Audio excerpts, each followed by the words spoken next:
नमस्कार मित्रांनो. लोक आम्हाला सगळे बोलतात की तुम्हाला पथकात जाऊन काय भेटतं. पैसे भेटत नाही, काय भेटत नाही, नुसतं वाजवायचं कमरेला ढोल बांधून 6-6 तास वाजवायचं.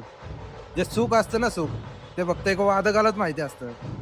आणि ते सुख कधीच कोणाला कळणार नाही. कमरेला ढोल बांधल्याशिवाय कोणालाच कळणार नाही. चला तुम्हाला दाखवतो. एक नव्या पर्वाची एकजूट करण्यासी मला दाखवतो सुख काय असते. आधार